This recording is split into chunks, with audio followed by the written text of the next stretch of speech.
Introduction: Taking Action with Rich Dad by Sharon Lecter.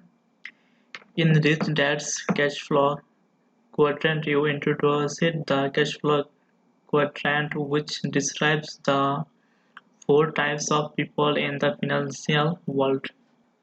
The E and the S on the left side of the quadrant represent employee and self-employed or small businesses who are owner. Typically, the employee is looking for job security and benefits, while the S is a specialist and ends up owning his or her job. The more successful they become, the busier they are and the more tied to their job or business. The left side is the side that our traditional school prepares you for. It is also referred to as the red race. The B and I on the right side of the quadrant represent the business owner and investor. The business owner has other people work for him or her and has defined systems by which the business it operates independently of the owner. The investor has his or her money working for him or her. In review, financial freedom is found on the right side of the cash flow quadrant. You also refer to the right side as the fast track. The people who share their success stories in this book all want to achieve a similar goal: financial freedom. They are all striving to move to the right side of the quadrant. When you hear from our readers, they almost always talk about shifting from the left side of the cash flow quadrant to the right side. No one ever tells us they are going in the opposite direction. That's because they have recognized that moving from the left side of the cash flow quadrant to the right side is the way to achieve financial independence. Rich Dad teaches that on the right side of the quadrant is where your money works hard for you. Many times people tell us they are bridging the quadrants with one foot in the E or S quadrant while owning a business or investing in real estate on the right side. Their goal is to create enough cash flow so that they can leave their job or as quadrant left and live totally on the right side as a business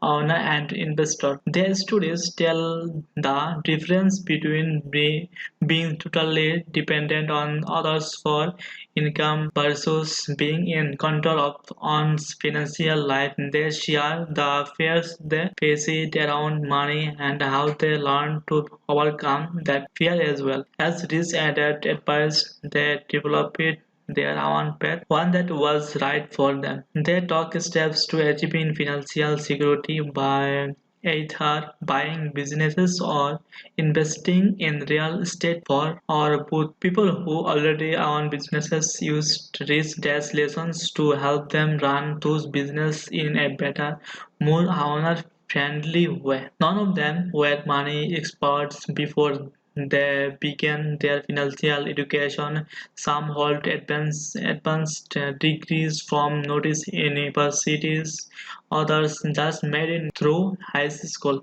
If you are still in school, it doesn't matter what kind of education they receive. They now all understand the importance of acquiring assets and knowledge, knowing the difference between good debt and bad debit. No matter what their personal circumstances were, what country they lived in, or how they started financially, they all learned the most important aspect of cash flow, took charge of their financial lives, and are well on their path to financial freedom. Several of them have lived the red race and are living happily on the right side of the quadrant. The first track. If like the people in the book you have found financial success through rich dad's lessons, please share your stories with us at richdad.com so others may be inspired by your success. You can take charge too. If you have ever feel deep down inside that working as an employee or being self-employed wasn't giving you a financial security you craved, there is an alternative. If your investment have lost value, you are tired of the same old financial advice, you worry about ever being able to retire, or you just want to spend more time with your family, the way to financial freedom can be found. This book is filled with success stories of people who took rich dad's wisdom and then found their own path to financial success. You can create your own rich dad success story. Best wishes as you find your own path to financial success. Sharon Lecture. Part I. It's how you play the game. If you want to achieve financial security, you will need to learn the game of money. I learned the game of money from my rich dad. From my rich dad's lessons, I created the board game cash flow. This game teaches you financial skills through fun, repetition, and action. It is so unique that it has been awarded patent. It will challenge you, teach you, and require you to think like rich people think. The people in this section describe their financial successes and attribute those achievements to playing the cash flow games. These people discovered that unlike all kinds of their board games that can be win only one way and only during the time in which the game is played, cash flow provided lessons that go long past the playing time. Every time these people participated in the game, not only did they increase their financial skills, they built up their confidence as well. Using the deal cards, they told me, offered new ways to think about investment. The deal cards, which gave them different options each time they played, provide information for starting cash flow producing investments. For Edie and Terry Coleman, who live in California, the deal cards that motivated them were about real estate. Their journey to financial security will likely strike a chord with many. If you lived through the 1960s as they did, you might have also been influenced by the hippie era in which financial success was not a goal. Actually, the opposite situation was the ultimate quest: life free, forget about money, and to do your own thing. Focusing on the future was regarded as the worst of time. Edie and Terry are refreshingly honest about their past view of money. Like a lot of people of their generation, they played into the mood of the times and scorned financial matters. What they earned, they spent planning for the future just wasn't a consideration, at least not until their son Jake, whose study also appears in this book, was born. When they realized that they needed a financial plan, they began to explore different options. Some worked, some didn't, but they didn't give up. They continued to learn because they wanted to find a way to financial freedom. Eventually, they saw that investing in real estate offered them excellent opportunities to do that. You will see what they did and how they did it and flow. The small steps they took that lead to even bigger and bigger ones. If you are a baby boomer who has lost touch with his or her financials and thinks it's too late to get on a new track, read what the Colemans have to say. It's never too late to change your mind about becoming wealthy, especially when you have found two means to help you do it. But if you are in your 30s facing big debt and very worried about whether financial security in your 30s facing big debt and very worried about whether financial security will ever be yours, read Tracy Redry story. Like many people forced to declare bankruptcy, Tracy and her husband were in a difficult predicament. Hard workers. They were nonetheless forced into a thorough financial situation for them. Financial security is now rooted in owning businesses which were also inspired by the cash flow game deal cards. Perhaps you are in your 50s and believe that creating cash flow investment isn't for you. I've heard people in this age group say negative things like it's too late for me. I am to try to do that, and I am too old to change. If that's what you believe, then read what Cecilia Morrison has to say about changing perspective for Celia and her husband George. Retirement will be founded by steady cash flow because a deal card from cash flow motivated her to make new investment. How Edie and Tracy and Celia have taken control of their financial lives are stories of coming to terms with reality and making choices. The decisions they have made and continue to make are exciting as these people achieve financial security. They are winners as they play the game of life. Chapter 1, Money Matters. Edie and Terry Coleman, Penny's California. If you watched a movie about 1916's free thinkers morphines into 21st century rent collectors, we would have to check it up as a Hollywood fantasy, but the story is true. 3 years ago, Terry and I began to buy real estate. We now own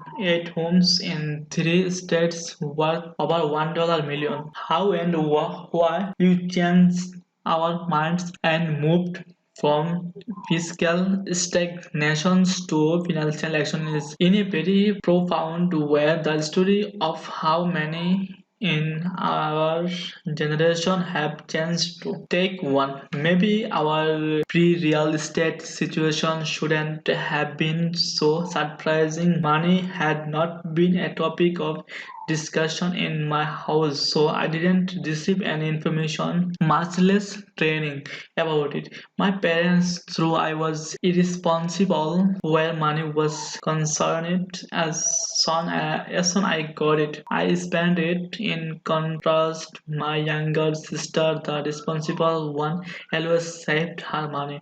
Education was regarded as a good thing, but I was never told that I needed to get a good education that what lead to a solid job and that I would have set for life. In order to be a well-rounded person, education was necessary. My sister graduated from college. My sister graduated from college, but after 3 years and Theos college, I left school. While I was growing up in Los Angeles, Terry was across the country in New York. Still, she raked up 2 years of college in California. We met in 1980, married in 1987, and both of us stayed rooted in the hippie mood of the 1960s as 1970s. We held on to the conviction that money and currency of filthy capitalist wasn't important. Many in our generation embraced a right indignation where money was concerned, living check to check seemed natural, and the ambition to accumulate a lot of money never beat us. Very love was the currency of our generation. You know nothing about finance and you weren't inclined to learn. 15 years ago, when you were in our 30s, you worked in the motion picture production business. I was an assistant cameraman who kind of fell into the industry. My father, a freelance cameraman and director, had asked me if I wanted to give the job a try. My background was in graphic arts and photography, and since I wasn't really doing anything at the time, I said sure. I didn't see this as a particularly great opportunity or a step on a much desired career path. Work just meant money.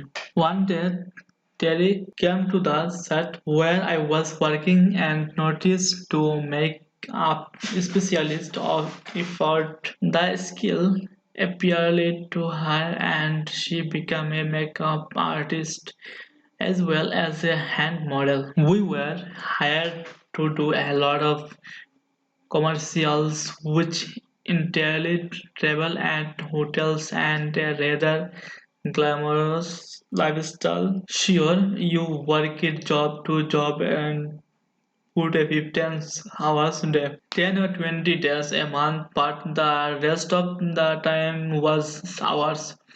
You went to the beach and when you wanted to play tennis, that's what you did. Spending money was the goal. You had a great time living moment to moment. On the surface, this was a very free and cool way to live, but the reality changes to moment. Our son Jake was born almost 14 years ago. His arrival was a loud wake-up call. With no plan for the future, you never considered what would happen to us, much less to our son 10 or 20 years hence. You carried more than 10,000 in credit card debit and counted less than 500 in your 500-hour saving account. We had no goals, no asset, no investment, and no worry about our of the dire predicament we found ourselves in. What do you do now? You ask ourselves. Terry stayed home with Jack while I worked. Unfortunately, my schedule was crazy. Sometimes I would be gone for weeks at a time. By the time Jake was old enough to notice I wasn't home and would ask, "Where's Dad?" We felt trapped. I couldn't leave the film business. It was what I know, and I couldn't imagine working in any other field. Even if anyone would hire me, we know we had to make change, but where to start? It was time to grow up. Take two. Let me set the skin for you. By 1992, Terry and I, ready to act on our financial future, were willing to try something different. To one sunny California morning, I was in a park pushing Jack in a swings. Another dad was doing like which already there was something different about this day because two dads interning interning other kids at a park on a weekday was unusual. We began to talk and the man told me he was with a MY business which deals with network marketing. It turned out that his sponsorship was in Hawaii. place both Terry and I loved. When Terry met him and heard about the Hawaiian connection, her response was purely emotional. Here was a way for us to get back to Hawaii. We did much more than that. We started to build our own organization, but you didn't create a huge downline that is sponsored other people in the organization, but some things very valuable did come out of this venture. Just when you were ready for it, you learned how to do business, the procedure, trainings, seminars, instructions on how to present the plan, sales training, and reading list containing personal development and success principle books provided us with a terrific learning experience and supported tremendous personal growth.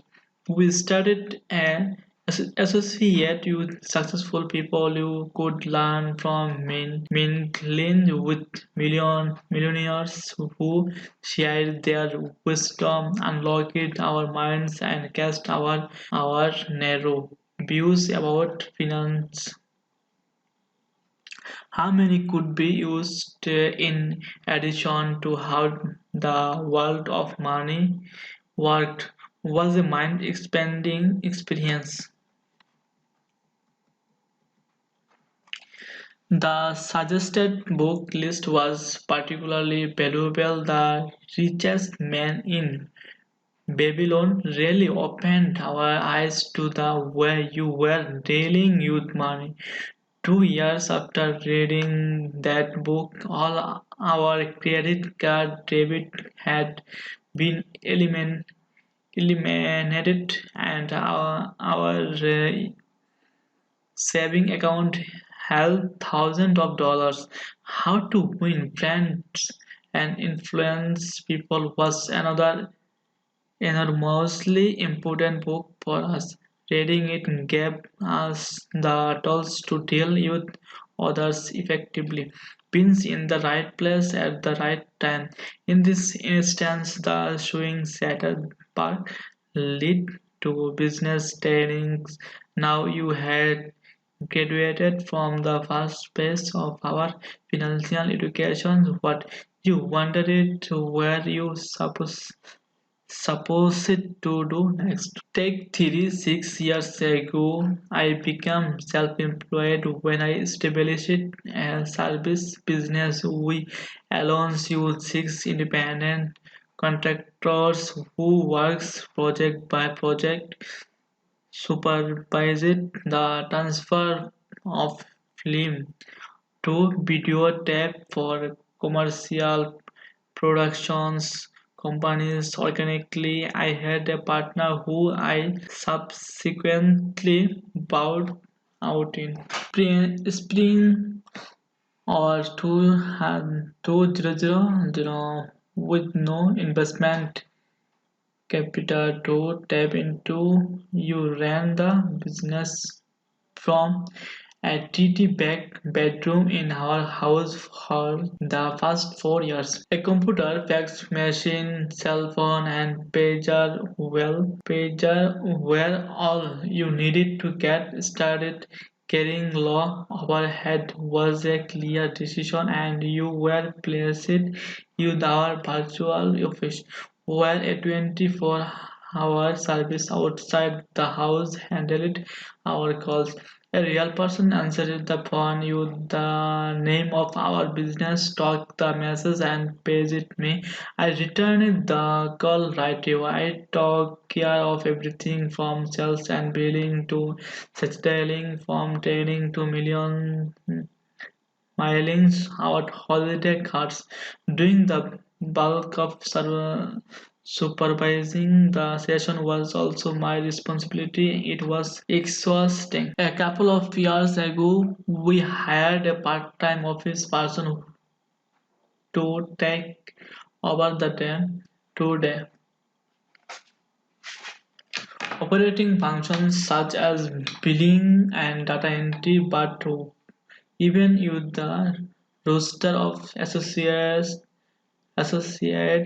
who supervised the sessions, I found that I was still required to make a lot of the daily decision regarding scheduling, personal and financial finance. The question I had more than any other was, what do you want me to do about hitching a ride on the .com express? We took advantage of the advertising dollars available. We did well and figured that you should take advantage of the boom that was taking place in the stock market. Take 4. After my grandparents died and left me a $1,000, we invested the money in mutual funds. 5 years ago, thinking we were finally taking control of our financial destiny, we converted our mutual fund into individual stock position. During the first 2 years of investing, our portfolio grew pretty much no matter what we did or about. At one time, it rose 30% overall.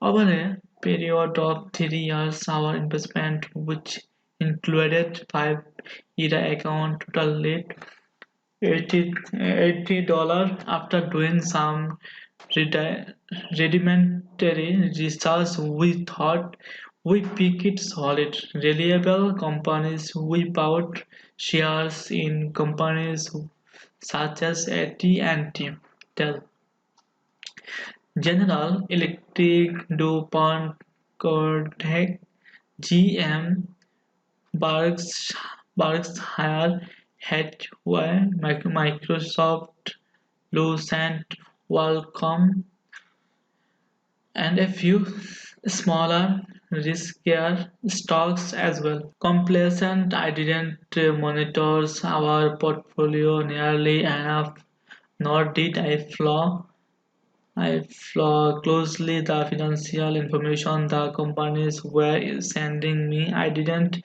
possess the education to invest in stocks safely. For instance, no training stops. That is, one order to automatically sell a stock if it goes below a certain price were in place without an advisor to provide accurate information and insight. We put our money and ourselves in a precarious position. When the market started to collapse in 2000, I wasn't paying attention. A few months went by, and when I next looked at our portfolio, it was down between 30% and 40%.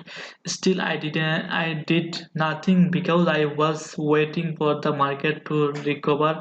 I hadn't done my homework and still hands on to the long term buy and hold mentality. It was a big mistake. Now our total stock portfolio value is about 46,000, which represent almost a 5% loss. This experience taught us a thought lessons to be successful in an investment strategy. One needs to access a correct and current information and constantly monitor the situation. It is also vital on hire and advisor one trust. The old saying applies: when the student is ready, the teacher appears. Visiting a friend's home 4 years ago, we noticed a copy rich dad powder sitting on the kitchen counter. I admit that I didn't immediately react to it, although cherry pick it up on it right away. She bought a copy and we started reading it. 3 years ago, after we began playing Cash Flow 101, we attended a seminar on Veterans Administration BA for closures. The seminar provided a network of brokers and agents in place to help students buy these homes. All were small deals type of housing. When you saw the financial breakdowns, they looked exactly like one of the small deal cards from the game. We said, "Hi, this is a small deal card you have been doing from for months in the kitchen. Why not do it now for real? Here's how we did it. We went to the internet and based it on the information we received at the seminar began searching for properties BF for closure required a bid with the highest bidder winning. They also came with a predetermined mortgage rate. These loans, which were all conventional 30 years fixed rate mortgages,